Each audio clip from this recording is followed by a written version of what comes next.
My name is Rachel Rofe. I created this show because I wanted to help you see that if you have a choice, you can choose a better life. If you're listening to this podcast, you're in a pretty fortunate position. You have free will, ability to connect to the internet, and access to all kinds of new education. This podcast is meant to help you make the most of your good fortune.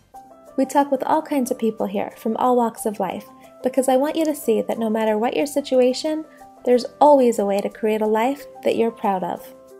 Hello! Today's episode is going to be a little bit different. This episode is going to be about how to create outlines for books. I'm making this episode for a couple different reasons. First of all, for those of you who don't know, when I'm not creating podcasts, I am an entrepreneur and I teach about all kinds of different entrepreneur-related things. One of the things is how to write books. And so I teach about how to create books, how to market them, how to make them bestsellers. I have a lot of different books myself, probably about 50 different books, many of them under pen names. And I wanted to create this as a test episode. I don't really do businessy or book-related episodes, and I'm curious to see if this is something that is of interest to you. So one of the things I'll be doing to track how many people are interested in this is I'll look at the downloads to see how many people even downloaded something with a title about how to create a book outline. But also, please just let me know. I have so much more where this came from. I can talk about so many book-related things, so many business-related things, really.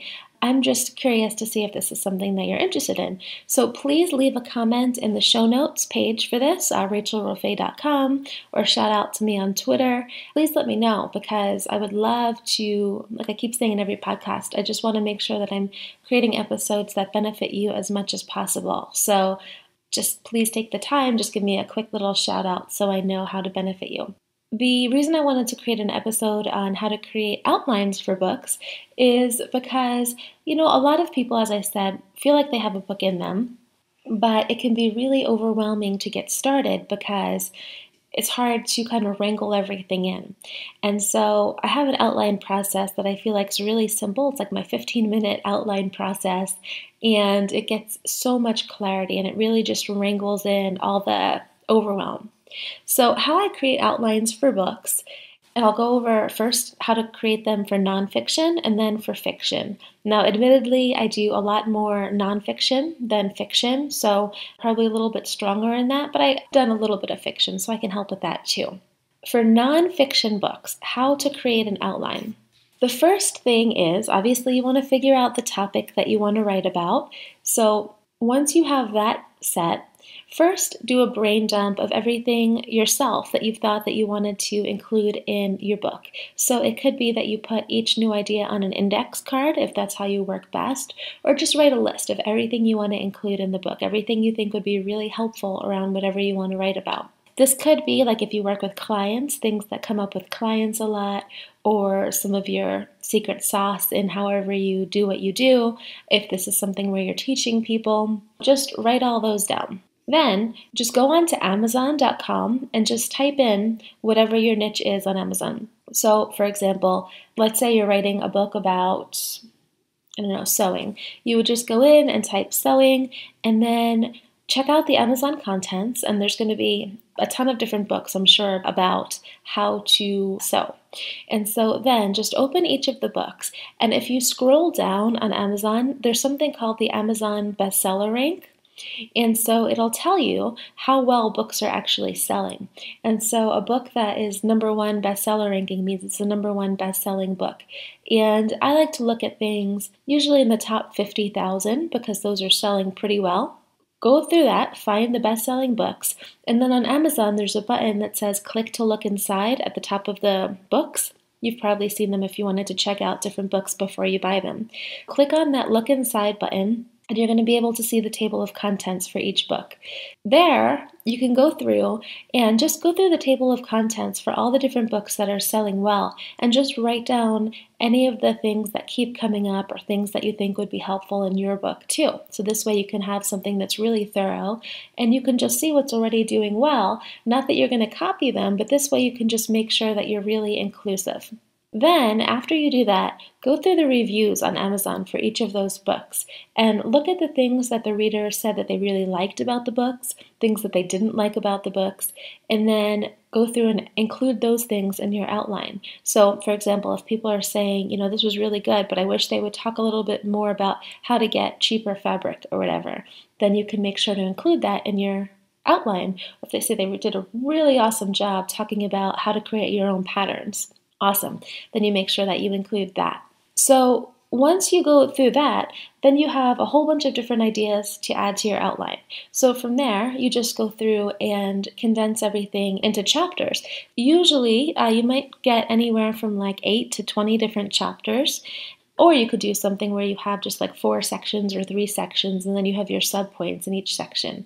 But once you have all those different things, you can kind of condense it into what all fits into certain points.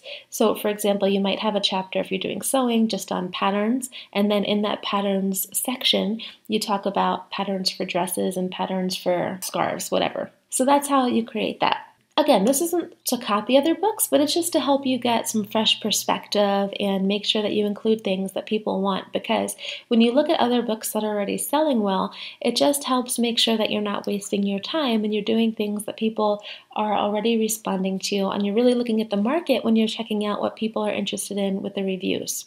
Okay, so that's nonfiction, and if you have any questions on this, just post a comment on notes for this episode, and I'll be more than happy to answer, or you can just shout out on Twitter, whatever. If you're doing something like a biography, that's going to be a little bit different, and so with a biography, do something where you kind of begin with the end in mind. So ask yourself what you want to communicate in your book. So maybe it's like a theme about your life, or you have a general message that you want to share with people. So just figure out whatever you want to communicate and then create your chapters with that in mind. There's a whole blog post that I wrote about this. It's at rachelrofay.com/book. And the example I give in there is, let's say you want to write a book about how people can persevere through any circumstance in their life, and you have a story that really illustrates that. So you go through and just make your outline based on that. So ask yourself, what are the most important elements that will help people best get my message? And then once you're doing that, you're just thinking what really stands out the most as far as helping people realize they can persevere. Then you can just go through and see maybe like the top 8 to 12 things, put those in an outline format, and just constantly think what's going to be helping the most with this. So for fiction books, it's a little bit different, especially if you're writing a bigger book. I mean, children's books are just a few pages, those are easier, but for fiction, bigger books, you just want to get an overall idea of what the book is going to be about, create a general synopsis, so something like a couple paragraphs to a page in length, just so you have some kind of form of how the structure is going to work out. And then you would create an outline breaking down the synopsis. So figure out what you want to talk about more, what will help the story really develop, and then just kind of chunk out what's going to happen. The other thing you could do, once you have that synopsis, just take index cards and write different things that you want to make sure you include in the book, and then put the index cards in order of how the book is going to go, and then create your outline based on that. So whatever way works better for you. There's a lot more about how to create books. I have a huge blog post. It's free. If you go to rachelrofay.com/book, and in that blog post, I talk about how to create the outline, so a little bit more on what I'm talking about here, how to actually write a book, how to proofread the book, publish it, and a little bit about how to promote it. So you can head over there if you're interested. And again, please let me know what you think about this podcast episode, especially this one. I just want to know if I should do some more of these kind of things.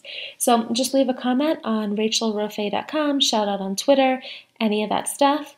If you're interested in writing a book and you'd like more one-on-one help, feel free to go to rachelrofay.com/power-hour.